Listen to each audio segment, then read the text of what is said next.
Previously on Chasing Challenger.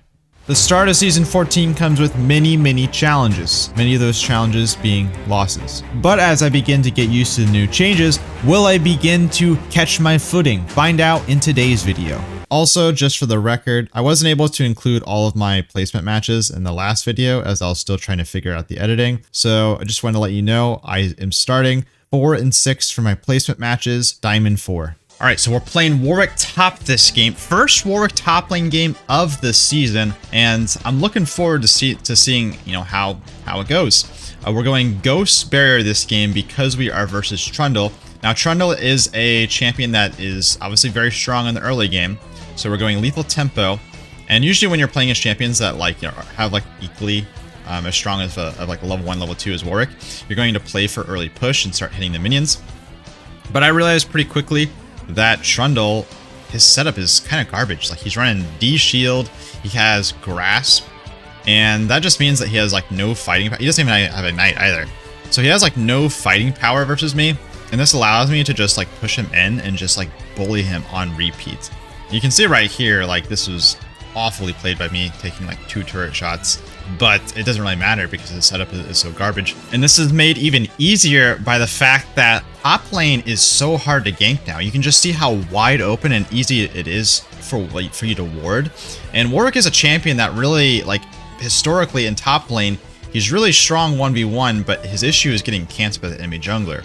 And now you're not going to have that problem nearly as much. So it's looking kind of good for Warwick top lane in this season, at least so far. That's my initial impression. Now this fight versus Trundle does end up going in his favor, kind of to my surprise, because I actually got a recall off and I had everything up, but I didn't really keep track of what spells he had up. I didn't realize he had his ultimate still, and I didn't realize that he had flash up still, and as a result I just didn't really use my spells properly, which resulted in me dying there in the 1v1. I definitely could have won it if I maybe saved my E or something like that. But yeah, it is what it is. A little bit later on, I got my Titanic Hydra, I have Boots of Swiftness, and Nuno's also just been hard camping bot lane, so I decided that I'm just going to go ahead and proxy farm really hard, and then just counter jungle anytime I can. This allows me to push my lead without solo killing Trundle over and over again, but it also allows me to put pressure on the map, keep Nuno out of the top side of the jungle, kind of makes him fall behind. But I'm also able to, pressure mid lane and gank this Fizz, as I try to do here. Although I do end up dying. I kind of tried to limit test this, not gonna lie. I was just trying to see if Ghost plus Boost of Swiftness will allow me to stick to him there, which it didn't completely. Senna does end up getting the snipe across the map, so it's not too bad. But yeah, that was a limit test, so I won't I'm not really too worried about that play. Fast forward a little bit further, I'm group's mid lane because we have 2 dragons and the 3rd dragon has just come up. So this is going to be a play for soul points, and our team is a little bit stronger than theirs at the moment, so I really want to just extend our lead and try to end this game. I actually think that objectives in general on the new patch are a lot more important than they were previously. In season 11 through 13, I mean, even really before then, I feel like that objectives just weren't nearly as strong, just because, I don't know, maybe the game was just very snowbally and gold mattered more. But I think that all objectives Void Grubs, Dragons, Baron, everything is really important towards winning the game. Actually, you know what it is? I think it's just because of the fact that turrets are a lot tankier and objectives are tankier as well, so you really need to get these objectives to be able to really push your lead. That's honestly kind of what it is. Anyways, this clip I only wanted to show in here because I thought it was funny that I managed to kill the Fizz after just kind of going in 1v4. But I ended up going bot lane because I want to start split pushing now. As you can see with my items, I got Titanic Hydra and Terminus, and I'm going toward Hextech, what was it called? Hexplate? Whatever it's called, experimental hexplate, that's what it is. But yeah, you see the damage I'm dishing out to this Trundle. That was legit damage. And I'm getting collapsed on here by 3 people, so that means obviously I'm going to die. Or do I? Because I got Ghost, I got Boots of Swiftness, and I'm just gunning right out of here. I'm actually not used to escaping situations like that on Warwick without my ultimate, because typically I'm running Flash, and Flash isn't going to save you in situations like that. I think, you know what? I think actually Ghost this season with the new map changes is a lot better than, well, not, I don't want to say a lot better than Flash. I think there's situations where you definitely want to go Flash, but I think that Ghost is buffed compared to last season. And this is just because the map is a lot more wide open. There's less walls to like go over, which means there's less walls to like flash over to chase and also to run away. And more open space just means that extra movement speed matters more. Now, is this going to mean that Warwick's going to be, you know, like really OP with his W movement speed? I have no clue. All I know is that I think Ghost definitely is the way as far as like summoner spells if you can get away with it. Now, the one thing I can't get away with is this greedy ass tower dive, as you just saw me do.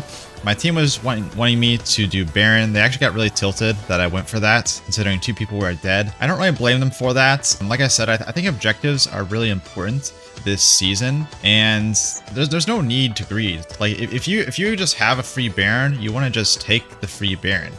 Now, I didn't really expect to get cucked that hard, but and still shouldn't have even like tried it because there's always a chance, right? Regardless, I get my revenge on the Seraphine and the Janna by diving them. The experimental hexplate here, I actually have no clue how good this experimental hexplate is on Warwick. I think it feels like okay so far, but it hasn't felt really amazing for me. But the Terminus is definitely doing some work along with the Titanic Hydra. Those are for sure some legit items, at least, you know, in the Trundle matchup here. And right here, I have Force of Nature.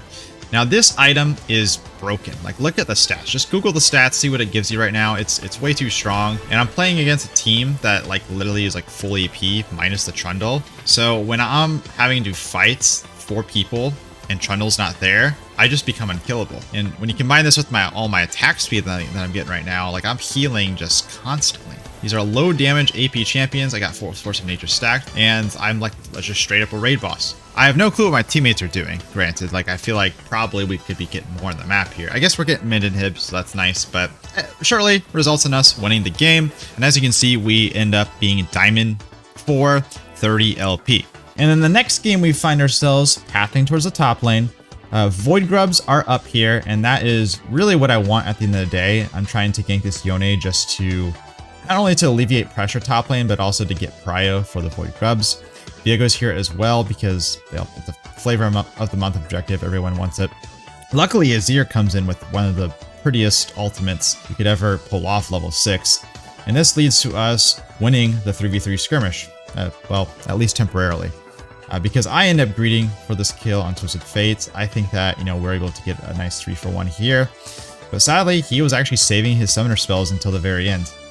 That honestly caught me by surprise. There was like so many summoner spells going off in the middle of that fight. I assumed everyone just used everything, but Twisted Fate had everything still and was able to just bait me at the very end, which was kind of unlucky.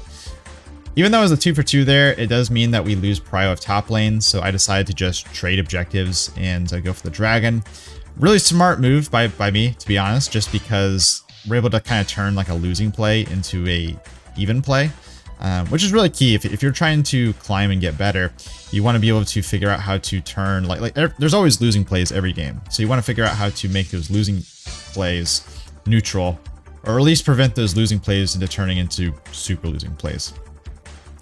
Anyways, we follow up with a really nice bot lane gank here, get a nice flash follow. I get KS'd by the Xerath there, but it's a support Xerath, so I'll allow it. And when I'm trying to recall, Twisted Fate presses R, which means that the minions start attacking me. And this leaves me vulnerable to the Misfortune, but it also leaves her vulnerable to me. And I actually kill her. I don't know if you saw there, but I killed her with the auto-attacking the Zyra plant, which procs my Tiamat, and it just gets enough damage off there to finish the job, which is really, really nice. But most of this game was really just a lot of back and forth, people getting picked off left and right, you know, on both sides. Not really amounting to much, as you see, like my Ashe getting picked off. But this Yone just goes like way too ham, and that allows the enemy team to, you know, get poked down, and I'm able to just chase down this Twisted Fate. Really, the Twisted Fate's the only one that's like preventing me from doing anything versus the enemy team comp here. Like, if Twisted Fate's dead, then I can kill everything. It's just this point and click stun card that's really annoying for me. But we're able to just wipe them completely, even though our Ashe died from the beginning. That of course leads to a Baron. And then the Baron leads to a Bit of a like a siege here, like a bot lane split push that I'm able to follow up on by ulting in and finishing the job on this Twisted Fates. My ultimate obviously was a little bit short there, so I probably shouldn't have... Like, I could have waited a little bit before ulting because I'm so fast. He's obviously not going to outrun me. But this ends up leading into a chase on the Zyra. I got really nothing to do. I'm really bad at sieging and taking turrets, so I might as well just chase the Zyra, stall out her spawn timer, and just ensure that we're, you know, in a position to win the game pretty quickly. This ended up like lasting like straight up a full minute. I used my E right when I left the gate because I knew she was gonna probably try to burst me right then. And I'm pretty much just stalling for my ultimate, which heals me to full HP because like, what the hell is that? And I just want to highlight right here the most bullshit. Like, I got blocked by the portal. You guys see that movement block there? I don't even want to call it like minion block because it's not a minion. It was a portal. But that leads into us promoting into Diamond 3. And in the ensuing game, we start off with a level 1 invade, Grom leading the way. Varus gets hooked by the Blitzcrank, but it's no big deal because I started E on Warwick. Most Warwick players are going to just start Q because it's your bread and butter, but when you're in a 5v5 invade situation like this, whether the enemy team's face checking you or you're face checking them, if you run into a bunch of people in a bush, level up your E, it is super broken, you're able to absorb a ton of damage and then just get a massive fear proc off and pretty much just guarantee win the fight. So that's a hidden secret tech for Warwick that not a lot of people consider. We do overstay here. Varus kind of got caught out trying to recall inside the red buff pit for some reason. And we kind of just try to swing in here and save the day, but the entire enemy team respawns. I should have just hard pinged my team out of this after we got the invade, but it's whatever. I still get to start off with 2 kills, so I'm happy. Although my clear speed was atrocious, one of the worst clear speeds of all time. However, that doesn't really matter too much because all of my lanes are winning, as you can see it in this situation. My entire team, across the board, has just been solo killing our lane opponents over and over again. And I'm able to come in here and just get a delayed triple kill by just picking up scraps. There's another case of getting fed without having to really do anything, but I will say in this game in particular, I played overall pretty well. I just, I didn't do anything wrong. It was just that the game was easy, pretty much. I do want to highlight this play though, just because it's, well, funny, where the entire enemy team is just trying to chase me down, and I managed to juke out a couple kill shots, come back, get the kill, and sprint out plus 29 LP. And dare I say, we are on a win streak now. And in our final game of today's video, I'm pathing towards bot side, which is a strategy I actually thought of that I want to just stay consistent in my gameplay. Start top side, path towards bot, and maybe fish for a gank or whatever, ward for my bot side, and then go straight to the Void Grubs when they spawn. I think Void Grubs are actually a really, really strong objective because they help a lot with just killing turrets throughout the games. Since the new season, towers are a lot harder to kill without the Void Grubs, so I think it's really, really good to get. Not to mention that they're pretty easy to kill if you're there, and Warwick is a good early game skirmisher, so I want to kind of stay to my strengths. But luckily right here, right after I finished my full clear, I had a really good counter gank opportunity on this Echo, and I mean, I'm cutting it really, really close with my low HP, but I got the lifesteal, I got the Milio shields. This allows me to recall by my Tiamat just in time for the Void Grubs, and I just started because I'm strong, Cassiopeia had lane prio, and I feel like that we should be able to fight the 3v3, but our mid laner doesn't rotate here, and to be honest, I actually don't really blame him for it because the enemy team comp is just 3 skirmishers. Yeah, even though I did have my items, in hindsight, that probably was a little bit over aggressive and just too forced from me. I'm hoping to carry this lesson over to the ensuing Grubs fights, which is 5 minutes later. This is the new set of Void Grubs, and even though our Zed is not here, I have my Titanic Hydra, and as long as I just play this a little bit more patiently and don't overforce and go too deep, I feel like that we might be able to make something happen here. So both supports roam up here, and it turns into a 4v4. Well, actually a 3v4 because Zed's not here. I don't know what it is about Void Grubs, but everything just turns into a team fight. We get kind of split up, which kind of make things a little bit tricky, but luckily this Cassiopeia is managing to kite 4 champions by herself, and when Zed follows up, I just come in and start doing some work, and Riven flashes in trying to kill everyone, but she just doesn't have enough gold.